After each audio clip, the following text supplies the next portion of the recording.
welcome back everyone. I'm Tom Murphy and this is Trinidad Now on Trinidad Times TV, also on YouTube.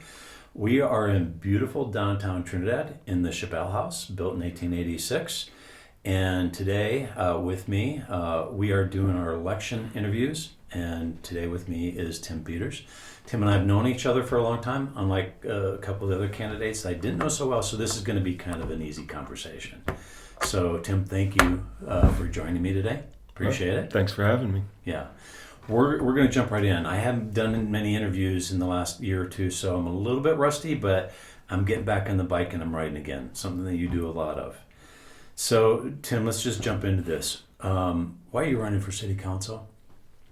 Well, let me start by just introducing myself to the people that don't know me. Sure. My name is Tim Peters. I've been in this community for 23 years. I'm a general contractor. I build and design homes. I have a beautiful wife, a great son. I've been through all the school systems here, and so I'm familiar with all that. Why am I running?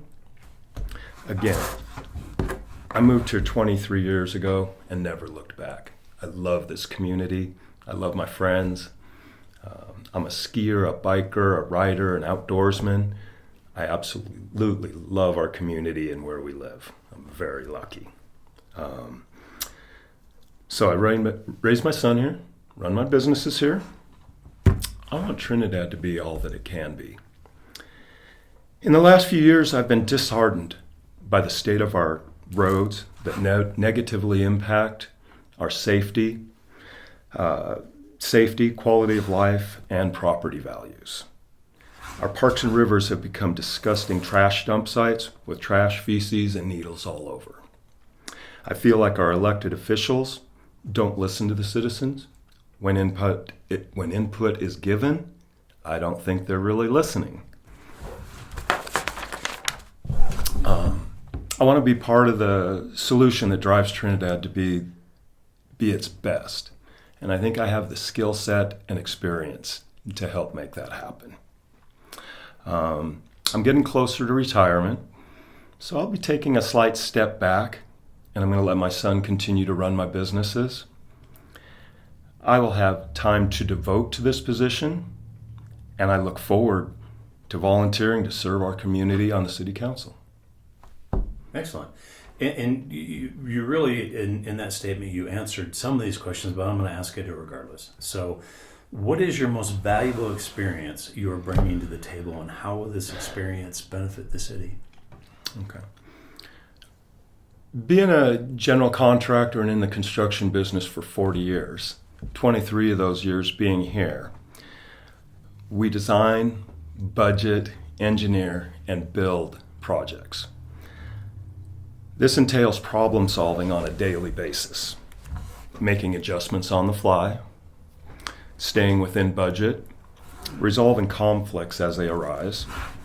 And I believe in open and honest communication with my subcontractors, with my owners, and all my workers to keep us all on the same page. I believe this idea will work in city government as well. Okay. So, Tim, and this is going to be a little side question, I guess, is in the 23 years that you've been here, where do you think we stand economically? Because the building economy is kind of a reflection of our economy. Is that a fair statement? That's a fair statement. So where do we stand in your 23 years? Are we at a high point, a low point, a midpoint? Where are we? I believe earlier this year, Tom, was the lowest point I've seen this town. And that's why I'm getting involved. Right.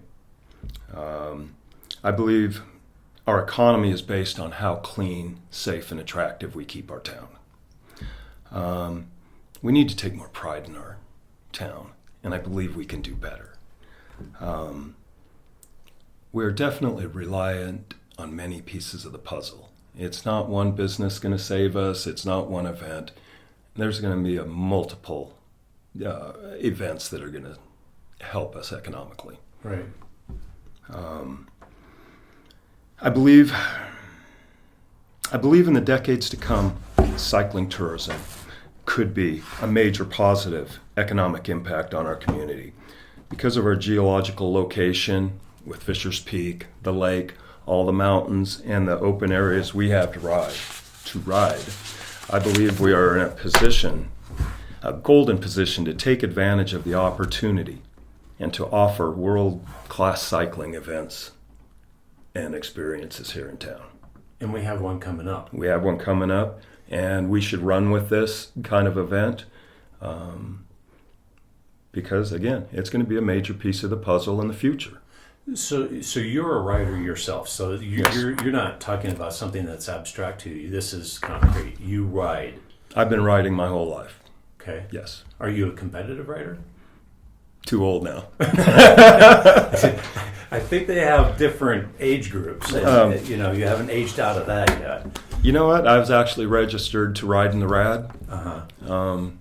But with my construction job, we've had a really rough couple of weeks, and I don't think my body's up to it. So You alluded to at one point, I think I ran into you said the weather's been an issue for you on the construction. Yeah, we've been getting rained on every day trying to dry Right. in a house. One of those things that life throws you a monkey wrench, and you're like, okay, what do we do? Problem solving every day. You show up, your job's flooded, you do the best you can to figure out what's the most efficient way to move on. Right, absolutely.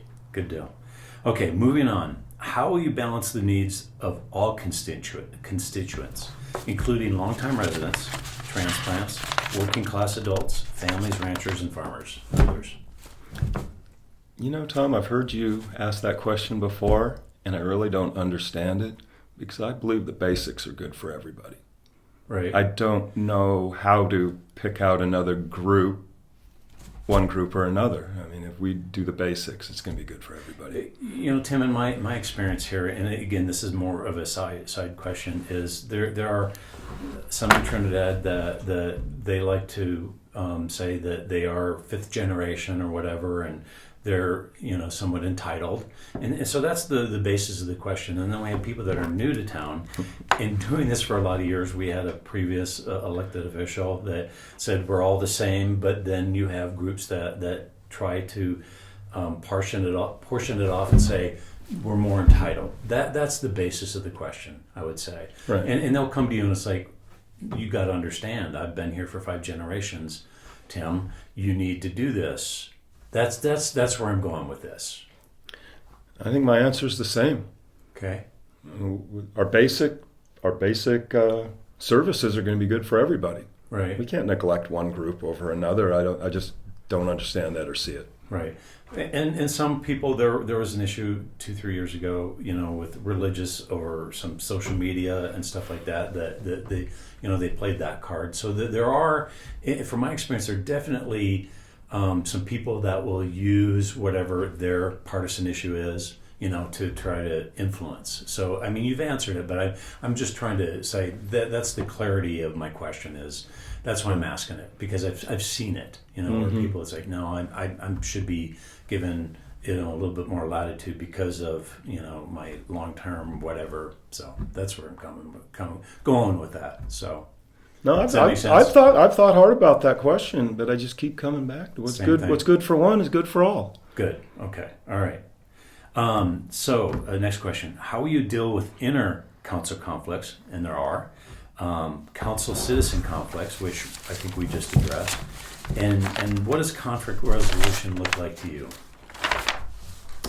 Well, Tom, conflict resolution is just another exercise in problem solving. Right. You have to actively listen, put your personal feelings aside, gather all the information and input, be willing to compromise, make a decision, and live with it. Right.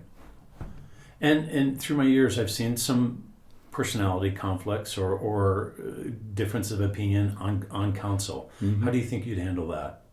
I mean, with fellow council members. I don't expect to agree with everyone on everything. That's no surprise. Right. No, we'll deal respectfully like we do in business. Okay. Just deal with people respectfully. Listen to what they say, give them some respect, and figure it out. Right. Okay. Okay, so the elephant not in the room, but in the community, in the state, in the country, in the world, is the homeless issue. And it's an issue here. What are Yes, your it thoughts? What are your solutions? Let's start with thoughts. What are your thoughts about the homeless situation? Oh, it's a tough problem right now. Again, I empathize with the situation that the unhoused community finds themselves in. I believe this is something that is being felt around the country, and I haven't heard the answer yet.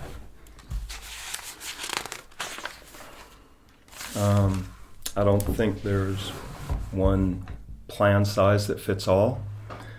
People are homeless for very different reasons.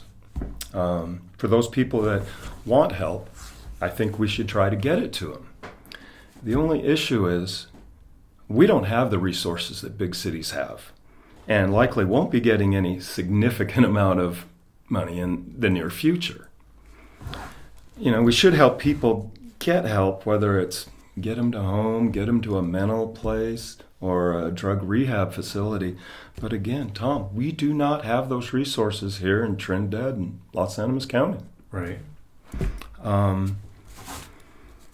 My main focus is to serve the taxpayers of this community by providing a safe, clean, and welcoming environment. Family and children should have a place to gather and play safely. What is not acceptable for our parks and rivers is to be trash dump sites or a spot to do drugs and leave needles around. We would not accept this behavior from any other group coming into town. The unhoused people should not get a pass on that.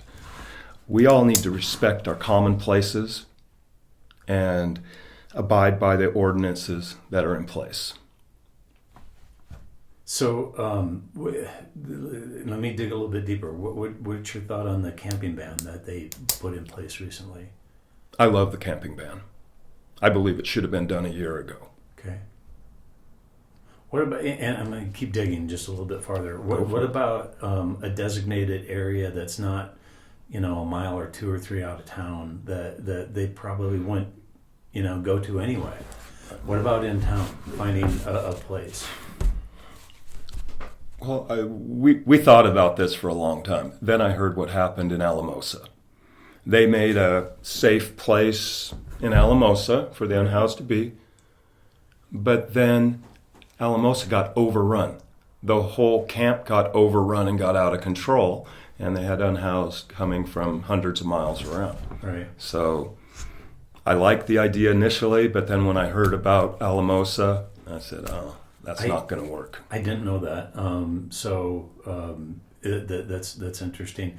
One of the things I've dug into with one of the previous candidates I've interviewed is, of course, if you're homeless, basic needs, and one of them would be bathroom facilities. And the problem, as that candidate explained to me, is they destroy these. Mm-hmm. So, and that's been the city's problem, is that it costs a little bit of money to keep fixing this, but yet they're still going to need daily, hourly, whatever, those facilities. What do you think? What do we do in order to provide that so that they're not, to be crass, they're not defecating and urinating, in the public parks or wherever it is that they're congregating, and it's the most convenient area? It's a tough question. I'm putting it to you because I know that you're a smart guy. So what are your thoughts? My thoughts are, my main focus is to represent the taxpayers of this community, to give them a safe, attractive town. Okay.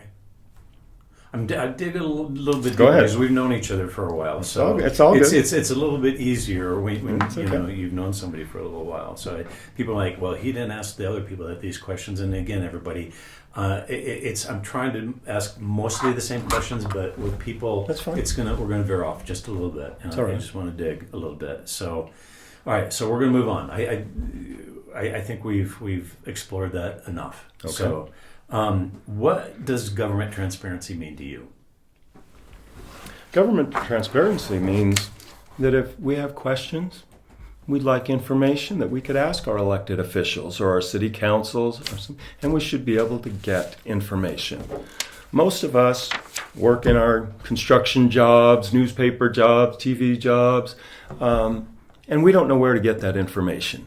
So we hear it through the rumor mill, just like we talked about earlier. We should have a right to learn anything we want to listen to. Right. Okay.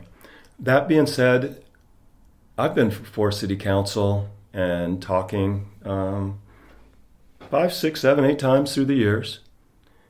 And it's real hard because I feel like I'm a serious person. And if I show up to a city council meeting to talk, I'm going to talk about something that I feel is serious.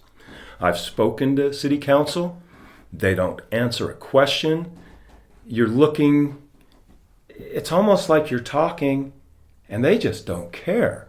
And then your 5 minutes are up. You say, thank you very much, you're out. Right. They don't call and say, hey, Tim, that's too bad, or, oh, maybe we'll look at that. Right. I feel the citizens are just blown off. Right. You know. And I can't say that I'm an advocate, but I also understand a little bit too. If they were responding to questions and they weren't prepared because they don't know what you're going to ask. Right. I'm kind of veering off here a little bit, but I do understand the concept, because I've been doing this for a long time, is that you let people express themselves, but if you start a dialogue, it could go all night long. And your meeting that might be an hour, hour and a half, 2 hours could easily turn into 4 or 5 hours, which is going to diminish the output of what council is there for, which is to govern. Sure. But in all the time that you've spoken, when it comes to transparency, have you ever been dissuaded from speaking at council? No. Okay. No. So I guess the point I want to make is people do have an opportunity to speak. Yes. But it's frustrating for you, and I'm trying not to put words in your mouth, that they don't respond. Right. Yeah. I mean, I understand what you're saying, that they cannot respond to every person that comes and talks to them at a meeting. Right. But the next day, we can get a phone call and say, hey, Tim, thanks for bringing that up. Yeah, we know there's an issue there. But instead, it's just crickets. You don't get nothing, and you feel like you're blown off. So maybe if you get on council, maybe there should be an email exchange or follow up with the city manager to council, like, here's the questions that were asked, and here's our follow up. I believe that needs to be done. Again, we're going a little bit farther and That's deeper. Okay. That's okay. But I'm just, and I'm trying not to be an advocate. It's my job to be, neutral and ask questions. But I've spent 20 years doing this, and I think it's a good point. That I can understand people's frustration of through the years, and myself. I've like you. I got up and spoke many times. Many times. So and that's why I'm doing this, and I appreciate the fact that you're taking time out of your life to run for office, because a lot of people they don't seem to understand that we live in a country where you get to do this, and that's important. This is a major responsibility that I'm entering into, and I'm not taking it lightly. I know what 4 years of representing means. 4 years of my life. Right, and that's good. I truly appreciate that. All right, so this one might be interesting. What are your top 3 project priorities? Capital improvement, programming, and adjusting things at City Hall. We kind of touched on a couple of these things, but the floor is yours. All right.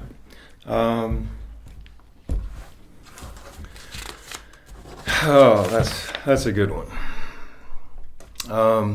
Well, first of all, I'm an infrastructure guy. I believe infrastructure is sexy. Sorry, I'm a foundation guy. Okay, I know we have an economic comprehensive plan. So I believe there's some projects coming down the pipe that I'm not aware of. So one, to be realistic, we're going to operate with what's coming down the pipe with grants and so forth. If I was to pick my own favorite project, it's going to be that Santa Fe Trail Road from Saddle Road up to the Holiday Inn. I believe it's very inadequate, not ADA compliant. There's no lighting. There's no room to walk. You can't get a wheelchair from point A to point B. Right. And I'm acutely aware of it because every time I ride my bike, I'm risking my life. There's no bailout room anywhere. There's decay, potholes coming down on the side of the road. That's going to be my main project. Because, Tom, if you're coming from Texas and you're a tourist and you get off at that exit and you come down that street, the first thing you're going to see is a trashed road. Like we don't care. And I believe we do care. Right. And this is a major corridor up to the mountain for all our tourists, to the lake. Hey, look, our hotels, Walmart even, all on this road. I think that needs to be improved. Well, I think that's an interesting point that I've never really thought of, is that if you look at it freshly, and we drive it, some of us, frequently. Yeah. And I see where you're going with that. That makes a lot of sense. Next time I drive it, it's like I'll look at it with eyes as if I've never seen this before. Yeah. I mean, I see old ladies and people walking through the weeds on the side of the road. I ride my bike, and that's the most dangerous part of my ride. There's a 1 mile stretch that you got to be real careful with. Right. When you're in a car and you're listening to music and you might have your phone out, you don't pay any attention. But if you're on foot, a bike, or a wheelchair, you will pay attention. Okay. And this last part we've kind of talked about it, but I just want to address it again. Anything adjusting things at City Hall that you would like to do? We've talked about possibly follow up with questions from public comment. Right. With my 40 years of skills of running business,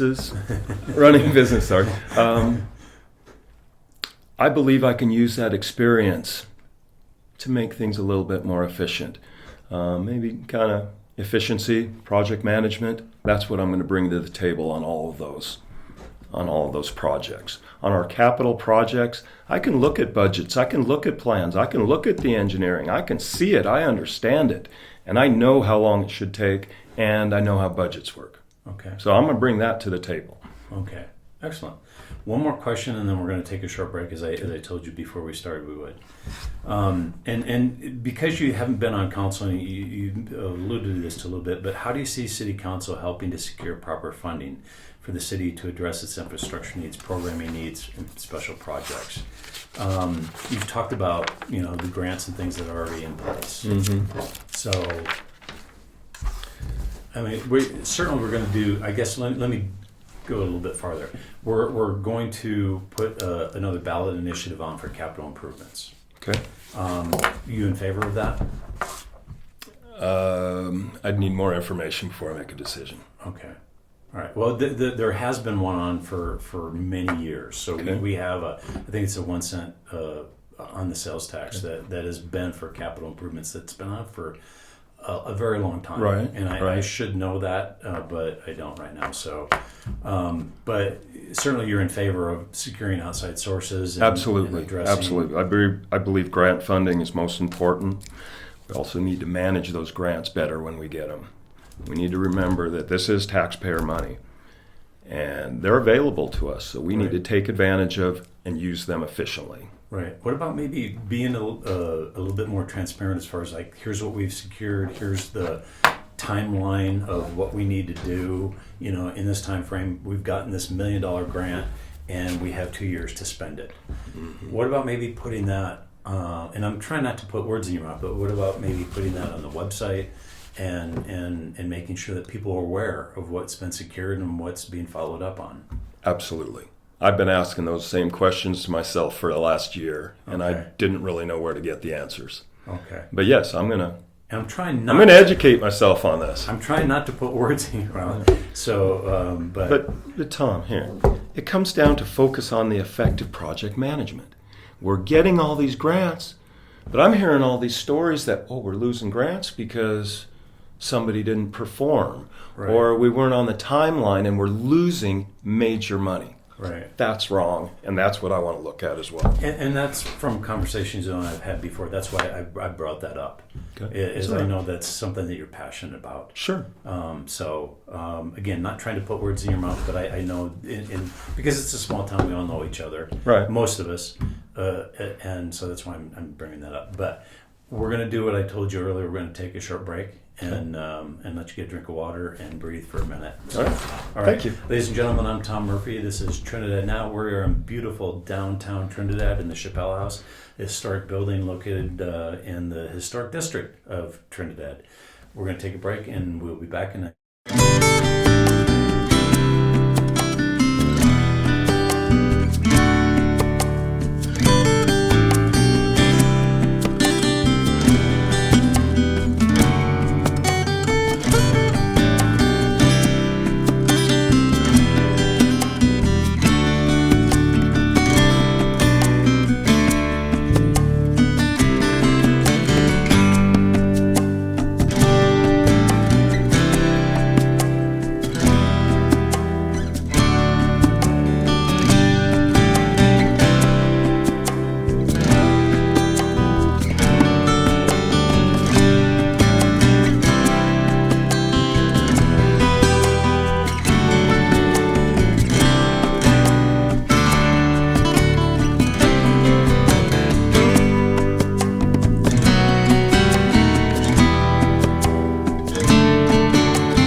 Welcome back, everyone.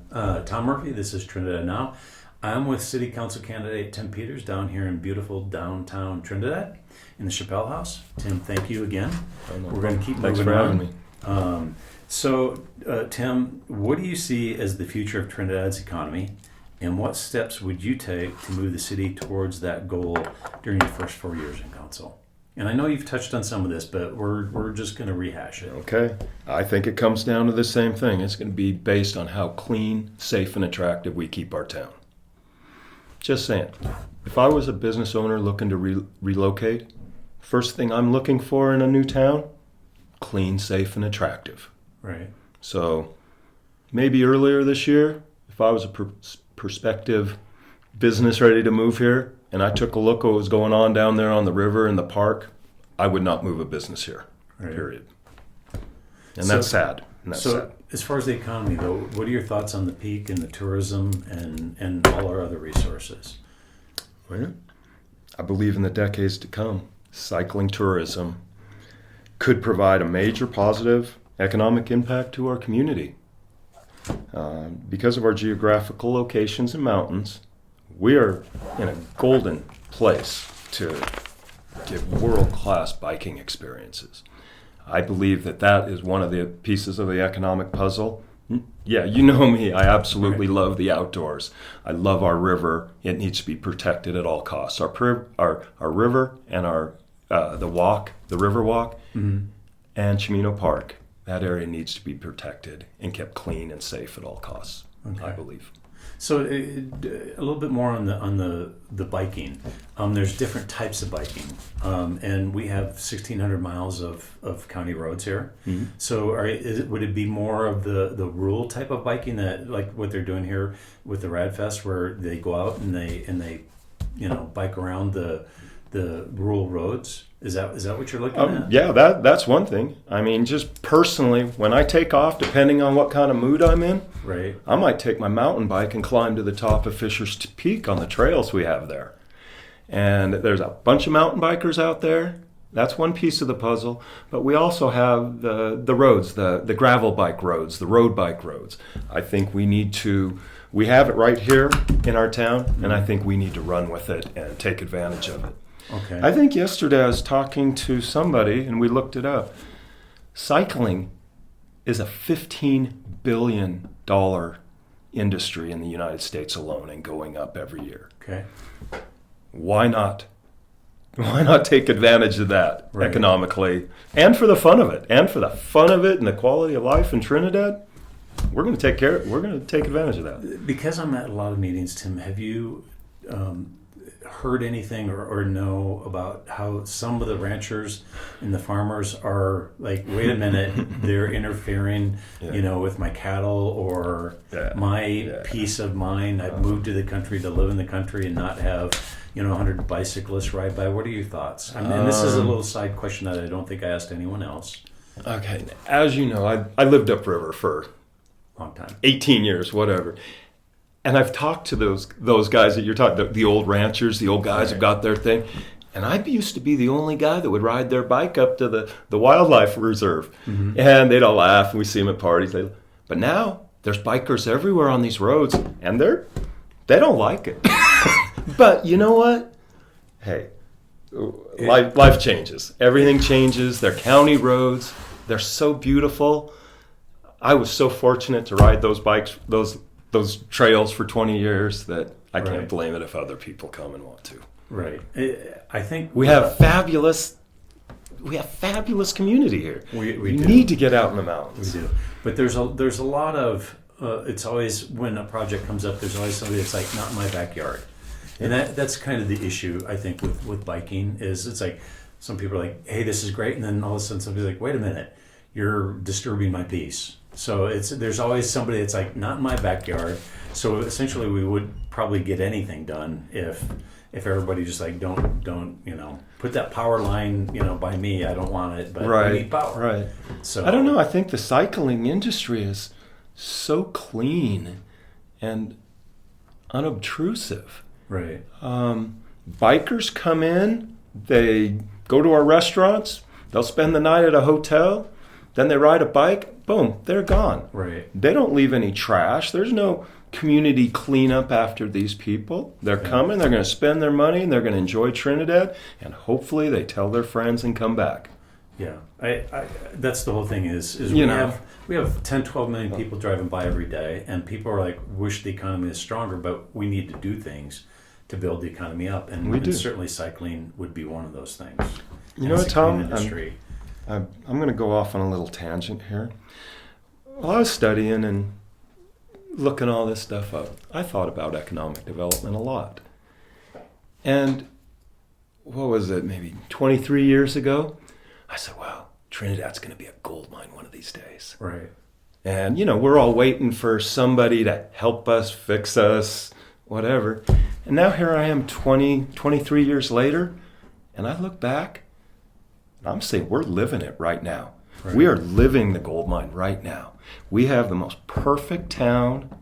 No, it's not perfect. Right. But we're living it right now. We all got jobs. We're not going to overgrow we're not going to have a bunch of houses. There's no big developments coming. Right. There's no big box stores coming. So I think we're living it, and we might not just know it or appreciate it. Right. You know what I mean? I've thought about that. Right. Because I love it. I don't want it to change. Right. Have you been to Salida lately? A couple years ago. Developers got a hold of it and have changed the whole face of it. And it's so expensive to live there that even the locals can't even live there. But it changed the face of Salida. Right. I do not want that to happen in Trinidad. Right. This is what I was digging for, and I found it. Thank you. Good. I mean, you're do you understand what I just said? Yes, though? But you're speaking from the heart. That's what I was looking for. All right. That's what I wanted. Good. All right. Okay. So, I'm going to say the next question, you just answered it. What is your overall vision for Trinidad for the next 4 years? So you covered that. What projects and accomplishments of the current council do you see as the biggest benefits to the city council? Or I mean, let me restate that. What projects and accomplishments of this current council do you see as being the biggest benefits to the city's development? What have they done right, I guess, is the question. I believe their camping ban was their best decision that they made. It might have been a year late in coming. Okay. I even agree with the assembly ordinance. You know, it's not perfect, but we have to do something. Right. I know the pickleball courts look great right now. I haven't been down there, and it's just a short distance. I've got to pop in there and see how they're coming. I rolled by the other day, and they looked great. So the pickleball courts are fabulous. They've got some bike trails by the lake. I don't know if you're aware of it up off Highway 12. I haven't got to ride it yet because they're just finishing construction, and I just haven't had time. I think that's a big deal. And being the infrastructure guy that I am, I'm not going to complain about the water tank restoration project that they did. Right. That is. I think that's change orders and those things happen.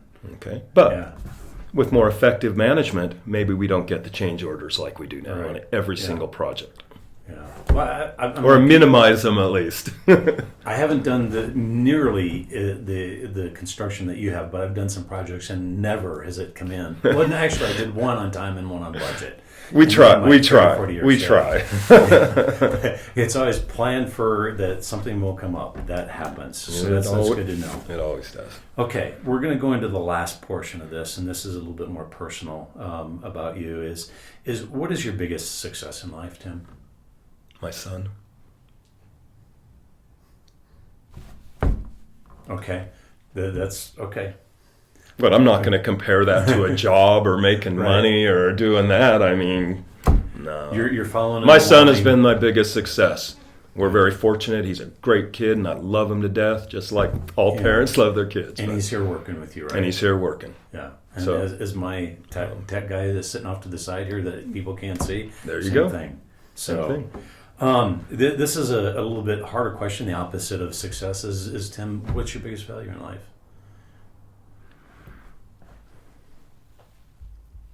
I can't even name one failure that's affected my life so much. I've failed so many times I can't keep track, but we've also won so many times that I don't focus on it. Right. But apparently you've gotten back up every time because you're still here. It's problem solving. Some of the problems are bigger than others. You look at them the same way and you deal with them and just roll on. So is that a failure or is that success? Right. So sorry, I can't answer that one real clean. No, that's right. Actually you've answered it almost identically to the previous candidates. Really? That's a hard one. Failures? It's just I roll through them. You know, it's the yin and yang of life. It's like you know, we have some people that can say I've done all this so well, and it's like, well, you know, if you really looked, it'd be like got knocked down. We all do. Oh, so if you have not been knocked down, you're not going to be successful. Right. You need to learn to get on that horse. Exactly. So exactly. 2 more questions. Okay. So who are or were your biggest influences in life? My parents. I had great parents. Very fortunate. And one of the things that now that I'm an old guy, I thank them for teaching me how to work. Okay. If all parents teach their kids to work, they would be just fine. Right. So, thanks, Mom and Dad. I'm just going to object to one thing because we're about the same age. We're not old guys. We're just... I'm not offended. It's just I just need to correct that. Okay, wait a minute, Tom. You're a newspaper guy. I'm a building contractor. My body is beat up. Well, I'm not newspaper anymore. We're television, funeral home, and we're about to do wellness. So, but yeah, I don't put that label on me yet. I still feel young. And I've got some aches and pains too that have followed me for a long time. So Tim, as I told you as we're getting started this, one of the most important things is I don't want anybody to feel like I didn't give them a chance to talk about anything. And this is your chance, as I said, you're going to look at the camera there and you can talk to the people directly. If I've left anything off the table that you think you want to address, this is your time to look at the camera and talk to the people and say whatever it is that you want to say. All right. Well, at this point in my life, I believe that I will have ample time to do this job properly. I want to serve my community by running for city council and being on the council. I'm doing this just to make our town a better place to live. That's it. Thank you. Tim, thank you. I'm getting back into the groove. I've done 3 other interviews and I was a little rusty. Haven't done this in a little while, but it's important and I appreciate you taking the time to talk to me. And I wish you well, as I wish all the candidates well. I'm in the previous interviews, I'm excited by the quality of people that we have running. And so as a member of this community, it's exciting to know that we could get some people that really take responsibility and want to have an influence, because that's what you're doing. You're taking time and you're going to have an ability to have a say in the direction of our community. So thank you very much. And I appreciate it. So everyone, I'm Tom Murphy. This is Trinidad Now. We are in beautiful downtown Trinidad in the Chappelle House, a historic building located next to the post office in the historic district. We will be posting this on YouTube and on our cable channel. And if you see this on YouTube, please like, share, and subscribe.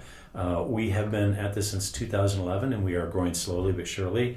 Local government isn't it's not a viral moment, because not everybody wants to watch local government. Right. But those of us that do, it's important. So thank you.